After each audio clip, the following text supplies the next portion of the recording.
The U. Department of Justice has launched a criminal investigation into two prominent Minnesota Democrats, Governor Tim Walz and Minneapolis Mayor Jacob Frey, over their actions related to federal immigration enforcement in the Twin Cities. Federal prosecutors are examining whether the pair may have conspired to impede federal immigration agents, including officers with Immigration and Customs Enforcement, the CE, and the Border Patrol. That allegation centers on public statements and actions by Walz and Frey, criticizing the federal enforcement operation and urging local responses that may have weakened or countered the federal effort. This inquiry represents an extraordinary escalation because it is rare for the Justice Department to open a criminal probe into sitting state and city leaders in this way. It sets a precedent for future immigration crackdowns, for future protests, for how much resistance local leaders are allowed before the federal government steps in.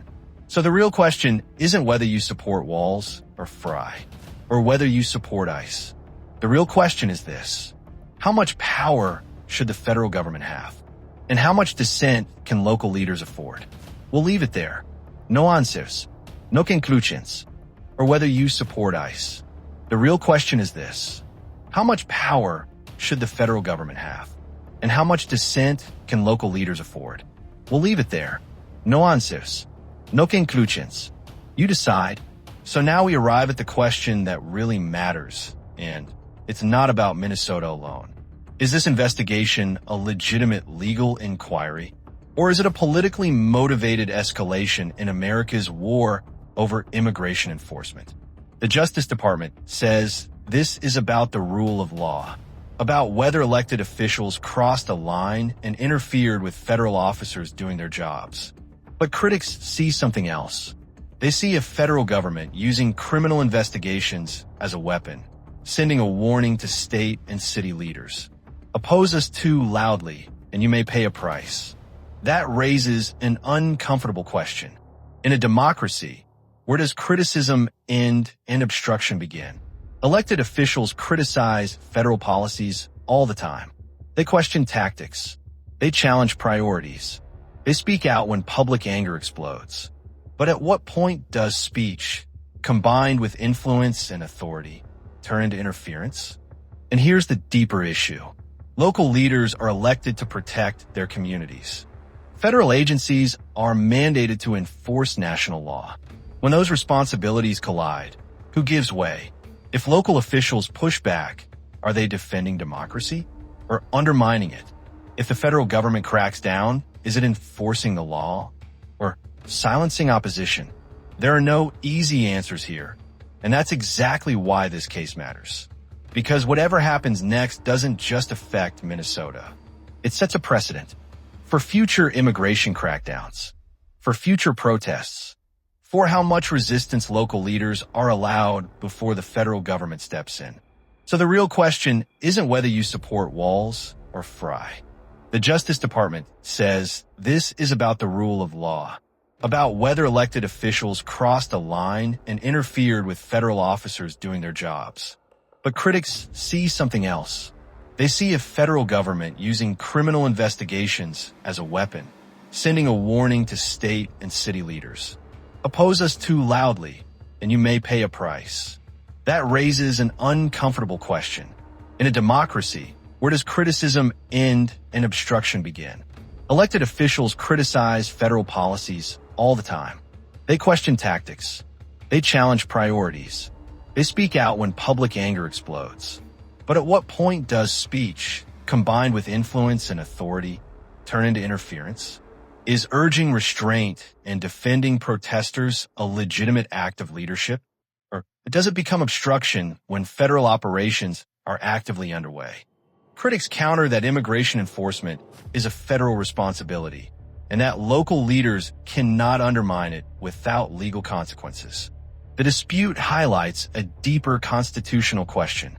How far can local and state leaders go in opposing federal action before that opposition becomes unlawful interference? For now, the investigation remains ongoing. No charges have been filed, and the outcome could have major implications, not just for Minnesota, but for how future administrations handle conflicts between federal power and local resistance. So now we arrive at the question that really matters, and it's not about Minnesota alone.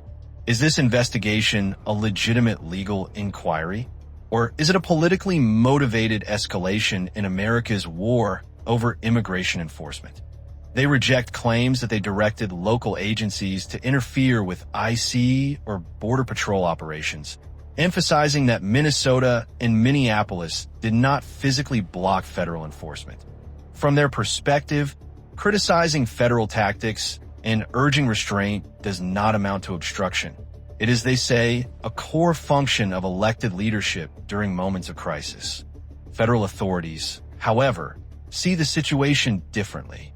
The Justice Department has not labeled the probe as political, and officials have stressed that the investigation is focused strictly on whether actions or coordinated messaging crossed legal boundaries under federal obstruction laws. This clash has turned the case into a national flashpoint in the ongoing struggle between federal authority and local autonomy. Supporters of Walz and Frey argue that states and cities should have the right to push back against federal enforcement they believe threatens community trust or public safety. As the Justice Department investigation unfolds, Minnesota Governor Tim Walz and Minneapolis Mayor Jacob Frey have forcefully denied any wrongdoing. Both officials argue that the probe is not about law enforcement, but about politics. In public statements, Walz and Frey have described the investigation as political retaliation and intimidation, accusing the Trump administration of using federal power to target Democratic leaders who oppose its immigration policies. They insist that their actions were aimed at protecting public safety, not obstructing federal officers. According to the officials, their public comments following the federal immigration operation were intended to calm tensions, prevent violence, and encourage peaceful protest after unrest broke out in the Minneapolis street hall area. This legal distinction is significant. Criticizing federal policy is one thing, and protected political speech.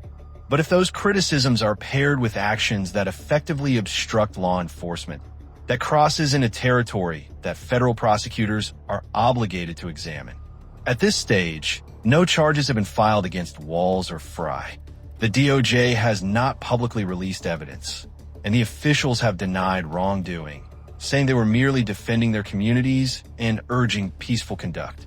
Still, the investigations focus on potential obstruction, not just political disagreement, underscores how seriously federal authorities are treating this matter.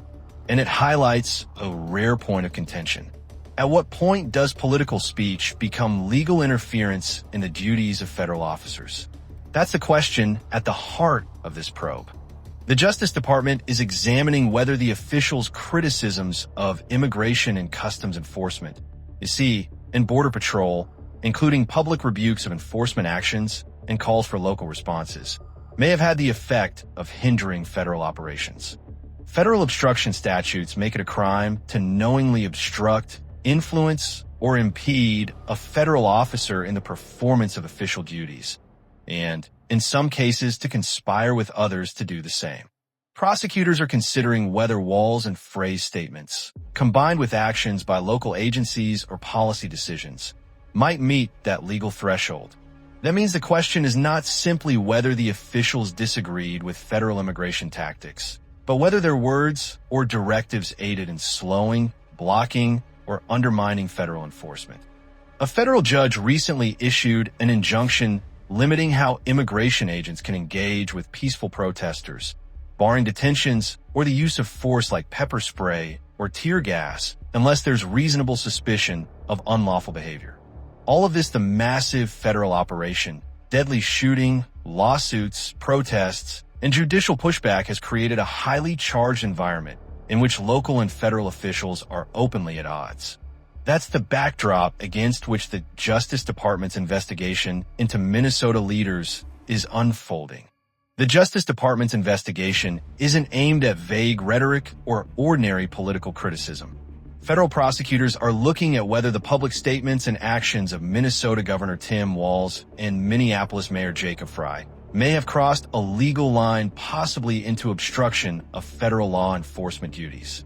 According to sources familiar with the probe, the focus is not on whether Walz and Frey disagreed, with federal immigration policy politicians do that often, but whether their words and conduct actively interfered with the ability of federal officers to do their jobs. Tensions boiled over when an ICE agent fatally shot 37-year-old Renee Good, a Minneapolis resident, during an enforcement action on January 7th. The woman's death has become a flashpoint for protests and criticism of federal tactics.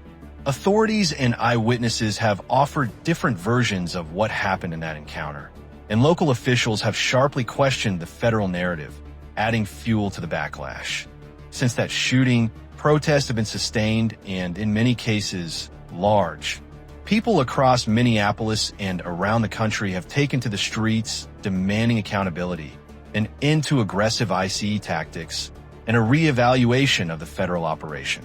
The federal presence has disrupted daily life, with schools, businesses, and ordinary traffic patterns affected. Minnesota authorities have also filed lawsuits against the Department of Homeland Security, arguing that the enforcement surge is unconstitutional and causes unnecessary chaos. Both Walz and Frey have denied wrongdoing. They have framed the inquiry as political intimidation, arguing that speaking out against federal tactics does not constitute obstruction of justice. But federal authorities appear to be taking the allegations seriously enough to warrant this unusual criminal probe. The Justice Department investigation into Minnesota officials didn't happen in a vacuum. It follows a massive federal immigration enforcement operation in the Minneapolis-St. Paul area that has become one of the largest in history. Under a program called Operation Metro Surge, the Department of Homeland Security deployed nearly 3,000 federal immigration agents, including ICE officers and Border Patrol agents, to conduct sweeps and arrests across Minneapolis and nearby communities. The federal government says the goal is to enforce immigration laws and uncover fraud and criminal activity, but local leaders, civil rights groups, and residents have described the surge as overwhelming and disruptive. The investigation appears to be focused on whether Walz and Frey crossed a line from legitimate political criticism into a conspiracy to obstruct federal duties, which would violate a seldom-used federal statute that makes it a crime to conspire to prevent federal officers from carrying out their official responsibilities. So far, it is not clear whether any subpoenas have been issued or if charges will ultimately be filed. The Justice Department itself has declined to comment publicly on the status or evidence in the probe. The backdrop to this investigation is the largest federal immigration enforcement operation in Minnesota in years, involving thousands of federal agents deployed to the Minneapolis-St. Paul area.